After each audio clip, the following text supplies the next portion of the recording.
Welcome to the Rural Roots Canada podcast. Host Tim Parent, host Craig Lester. As always, it has been a dreary few days here in Calgary and pretty much across the province, as you may have seen on ruralrootscanada.com, David's forecast. Boy, oh boy, did we get a lot of rain. Yeah, it's just crazy. I was actually up in north central Alberta, and it just seemed like it rained straight for 3 days. It was just that crazy in regards to the amount of precipitation that came down over those 3 days. And as you were talking about, Tim, and alluded to, is that you can follow along with David as he's talking a lot about this on the ruralrootscanada.com. As well, you can now check out his videos that he's now putting up on Instagram, TikTok, YouTube, any of your social media platforms that you prefer, talking in regards to the weather that we see from the skies and how that affects farmers across the province and across Western Canada. And FYI, for any new listeners, David posts his forecasts on Mondays and then has an update on Thursdays as well. So keep an eye on ruralrootscanada.com to keep an eye on we keep an eye on the sky for you, and you can keep an eye on the website for updates that will affect you weather-wise. It was nice to wake up this morning to sun coming through the window, so hopefully that continues for the rest of the week. It was a very dreary week, but let's switch gears to some good news, because for I think this might be the first time that I can think of anyway, at least since I've been doing the podcast, we have a giveaway. We have something for the audience to possibly win. Yes, Tim, this is so exciting that we have something that we can be interactive with in regards to that. If you've been paying attention to our socials, you will have seen a post talking about the Cypress Farm and Ranch Show that's taking place down in Medicine Hat, June 11th and 12th, and then there's the country market also taking place on June 13th. We're giving away packs of 2 tickets, so you and someone else that you want to go with, all you have to do is go to our social channels, find the post on Cypress Farm and Ranch Show, and comment on why you want to go to the Cypress Farm and Ranch Show, and you'll be entered for a draw and a chance to go to the Cypress Farm and Ranch Show in Medicine Hat. And yes, please get over there, get signed up. It's a great show. There was a fantastic show last year. This is the second year they've done it. There's a little bit of something for everyone there, including the Chucks, which are going on just across the parking lot at the Stampede grounds in Medicine Hat. So you got to make sure you get over there and comment and get signed up for a chance to win tickets. Yeah, it's on our Instagram. You can find it there. Again, all you have to do, like the post, leave a comment, say why you're excited to go to the show, to the Cypress Farm and Ranch Show, and that's it. We'll pick a winner. And that event is coming up real quick, so we're starting to get into the summer event seasons now. We are in June, which is hard to believe we're already in June, but there you are. And we're hoping to be out and about all summer, and maybe we'll see you out on the road. Absolutely. As Tim was just alluding to as well, we will be down at the Medicine Hat, the Cypress Farm and Ranch Show next week, and we're looking forward to seeing you down there as well. Now, let's talk about something that happened last week at Stamepede Park, and that was the 4-H on Parade. Yes, that's one of the great events of the year, sort of thing for youth. As you know, we are in 4-H show and sale season, and so youth are showing their projects across the province, across the country, and beyond.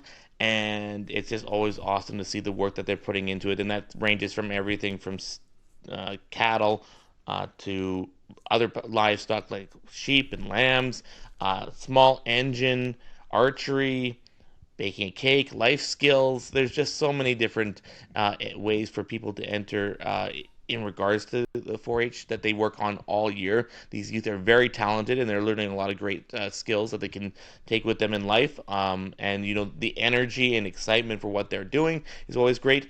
One of the as I mentioned, in regards to it being 4-H show and sale season, the one we went to here in Calgary is 4-H on Parade. It's Western Canada's largest gathering of 4-H clubs and members, and it offered everyone in the Calgary region a chance to show off, as I say, their projects from the current year, as well as take part in other activities throughout the weekend down on Stamepede Park.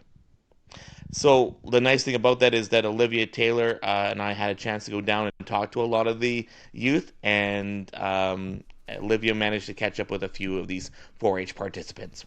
Hey, it's Olivia with Rural Roots Canada, and we're here at 4-H on Parade, and I'm joined by Myron Holloman.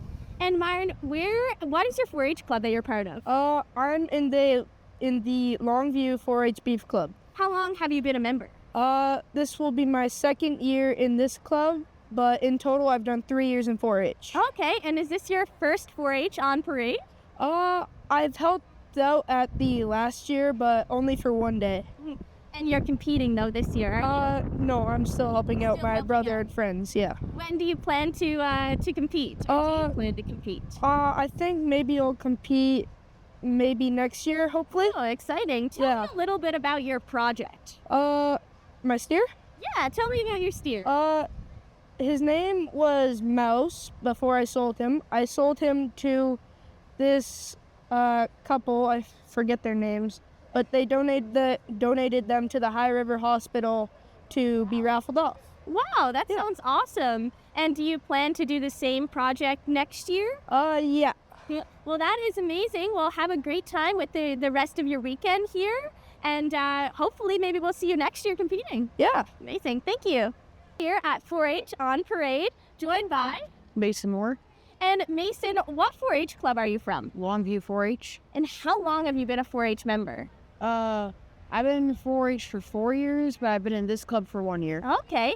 And tell me a little bit about what you're doing here this weekend. Just showing my heifer and doing some of the judging competitions. Like I'm doing multi-judging tonight. I did the consumers something yesterday, like about credit cards and that. Okay. So that seems like you have a pretty busy weekend, and you did pretty good with your heifer, hey? Yep. And tell us a little bit about that. She got first place intermediate heifer. Wow. And what goes into preparing for a competition like this? Like gluing. So it's kind of like how I describe it as a cow beauty pageant. You glue their hair, you like make them sparkly and all that. Like you just glue their hair, hope they eat, hope they drink. A lot of training also goes into it because you can't like get a cow out from the field that's never had a halter on them before. You have to go train them. Like I spent the past year with her, just training her consistently. So that's why she was so good. Will you use her again next year, or will you use another? We'll use her again next year as a bred. But I think next year, if they come to Stamepede, she'll be a cow calf.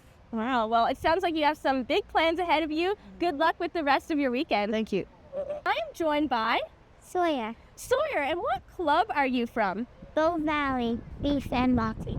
And how many years have you been in 4-H? This is my 3rd year. Your 3rd year in 4-H. Is this your first year on 4-H at 4-H on the parade, or Yes. is this your first year? Have you ever been here before? Or it's just your first year competing. This is my first year competing. It's my first year as a junior. Last year I was a cleaver. Okay, so you can't compete as a cleaver. No, but you just get to show an animal. Ah, I get it. So, tell me a little bit about your project. What do you do? My steer's name is Boo. She weighs 1,305 pounds today. And she's a steer. She also won showmanship at Achievement Day. Wow. When was Achievement Day when you won that? May 9th. Okay, so recently. And where did the name Boo come from? Well, he was big and scary, so we just named him that. And was that your idea or someone else's? My dad helped me. Your dad helped you? Well, that is awesome. Will you use Boo next year, or will you use a new cow or steer? We'll get a new one. You'll get a new one. Are you excited for that? Yeah. Yeah, I would say so. And will you come back and compete here, you think, next year? Yeah. Yeah, you're going to try? Yeah. That's amazing. Well, good luck, Sawyer, and have a great rest of your weekend. Thank you. You're welcome. And that's Olivia Taylor, once again talking to a number of 4-H members from the 4-H on Parade, which took place on the Calgary Stamepede Park here this past weekend. Great event, and there were some great videos and social media posts you guys put up highlighting some of the livestock and the events that were happening there. So check that out on any of your favorite social media platforms, and if you wanted to see some of the pictures and some of the videos from that 4-H event. Let's switch gears again, because we're going to talk about a little bit more about tariffs, which have been an ongoing thing, I would say, for the last, 18 months or so. But Canadian mushroom growers are the latest who are warning that some of these trade duties on fresh mushroom imports could drive up food prices and threaten jobs on both sides of the border. Now, back in September, the U.S. Department of Commerce launched anti-dumping and countervailing duty investigations into Canadian mushroom exports. This action came following a petition from a group of American producers, and that's according to Mushrooms Canada Executive Vice President Ryan Koeslag. I had a chance to talk to Ryan about all of this and the implications and consequences of these latest trade duties on fresh mushroom imports from Canada into the U.S. And here's what he had to say. Yeah, so in September of 2025, the United States Department of Commerce, under a petition from a small group of mushroom producers in the United States with some deep pockets, launched an investigation for countervail and anti-dumping into Canadian mushrooms entering into the United States.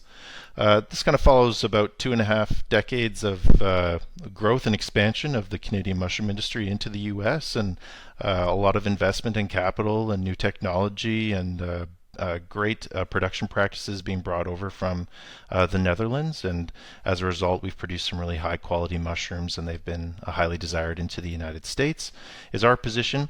And so then when this group of petitioners moved forward with this investigation, we provided all the data and all the information that was required, along with the federal and provincial governments in a countervail investigation.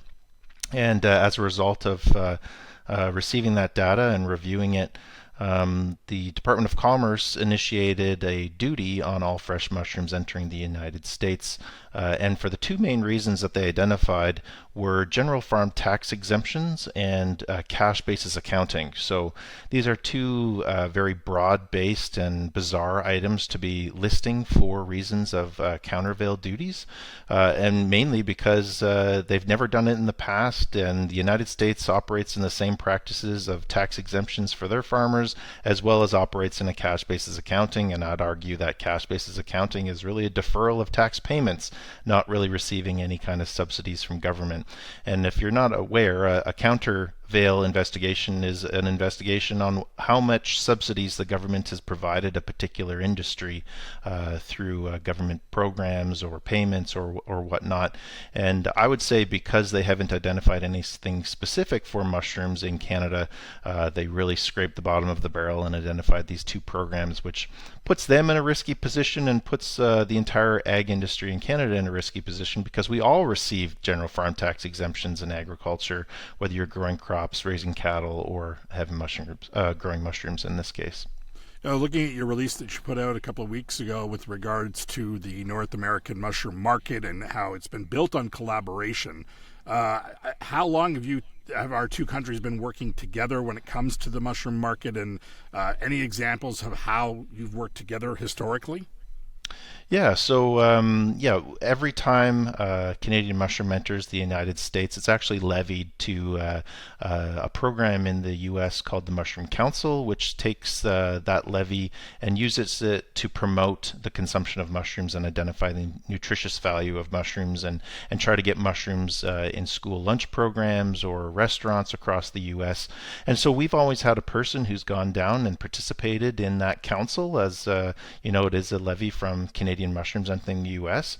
And as well, I'd identify that we've worked together with them because we have research done at Penn State University, and as well, in a couple of weeks, we will be celebrating our 26th North American Mushroom Conference, which is a get-together of mushroom producers all across North America. We're going to be in Montreal to celebrate the industry, talk about new research, talk about new growing practices, talk about robotics. And so, we've had a long history of working together. Every other year, this conference is in either the United States or Canada, and we actually have a number of mushroom farms that are owned by American and Canadian companies with farm operations on both sides of the border. So it is a very integrated industry. All peat moss that's a growing component for mushrooms comes from Canada, goes into the United States, and all mushroom spawn or seed that is used in Canada to grow mushrooms is from the United States. So it's been a very long, integrated, and I'd say a really prosperous partnership for decades. So what would these tariffs or duties mean for Canadian growers financially, and I guess even for the relationship with the U.S.? Yeah, so what we've always found is every time food prices increase, in particular for mushrooms and fresh produce, is that it results in less mushrooms or less produce being sold. So what we're seeing here is that an increase in price is going to ultimately impact the entire industry by having reduced purchasing. So whether that will show a result of having less need of production in Canada and therefore less employment, we employ about 65 to 7,000 individuals across Canada in the mushroom industry, so those jobs could be in jeopardy. It's hard to say at this point because we now represent about 22% of American consumption, and I think that is not going to be just erased. I think they're going to continue to want to buy Canadian mushrooms, but ultimately it means more expensive food for American purchasers, and the long-term impact for our industry is still yet to be seen. Has Mushroom Canada been working with the government on these investigations? What kind of response are you looking for from Ottawa on this? Yeah, so when we talk about the countervail investigation, and I should mention this is twofold. There's a countervail investigation that just had its duties initiated, and then we also have an anti-dumping investigation, which is going to have duties announced likely in August of this year. So it's twofold. When we talk about the countervail, it's actually initiated, or all the information is provided by the Canadian government, either provincially or federally. So they have participated in that sense of providing that data and the information about their government programs, because, like I said, it is an analysis of government subsidies to the particular industry that's being identified. So, yes, I've been thankful for their cooperation, and they have a legal team in Washington that has been working in combination with our legal team in Washington. As far as a response from the duties, I have yet to see anything from the federal provincial governments on it. I would suspect that that's still yet to come, and we'd like to have a united front and identify that the reasons that they've put forward for these duties are really unsubstantiated, and that we're looking for them to be removed as we have our next steps in this process come through in likely August, where we can try and have them removed based on the reasons they provided. If the investigations move forward and duties are imposed, what does that mean for consumers? And I guess what does it mean for the mushroom industry? Do you guys have any contingency plans in place to protect growers and jobs and market access?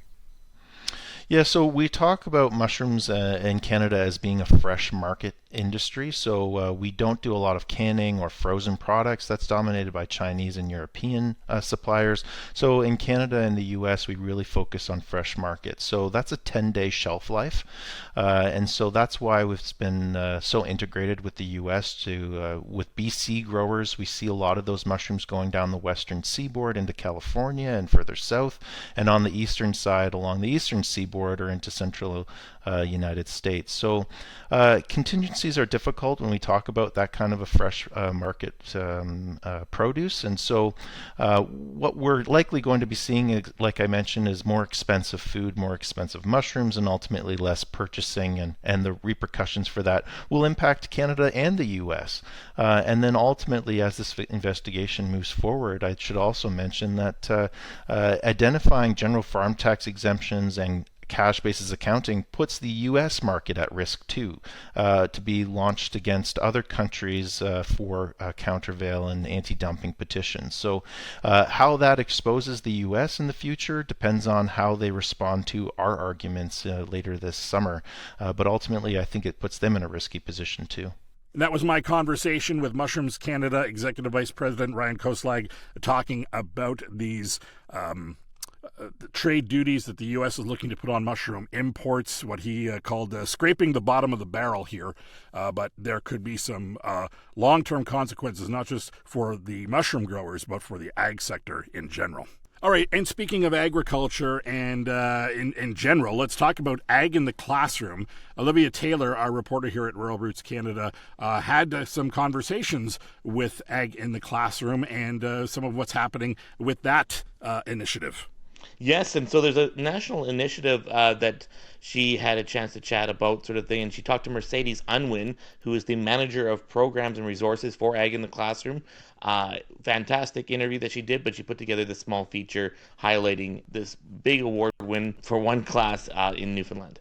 I'm Olivia Taylor for Rural Roots Canada. A grade 6 class from Templeton Academy in Meadows, Newfoundland is being recognized nationally through Mission Explorium, an Agriculture in the Classroom Canada program focused on agriculture, sustainability, and problem solving. More than 5,300 students took part this year. Mission Explorium is a problem-based learning program where classes from all across Canada come together to compete and learn about the Canadian agriculture and food system. That's Mercedes Unwin, Manager of Educational Programs and Resources with Agriculture in the Classroom Canada. Unwin says the Newfoundland class stood out for both creativity and critical thinking. They were very thoughtful in thinking, this is a dry climate, we only see this amount of water, so we're going to have animals and plants that are able to be resilient to this kind of climate. Mission Explorium will return in 2027 with new challenges for students across the country. I'm Olivia Taylor for Rural Roots Canada.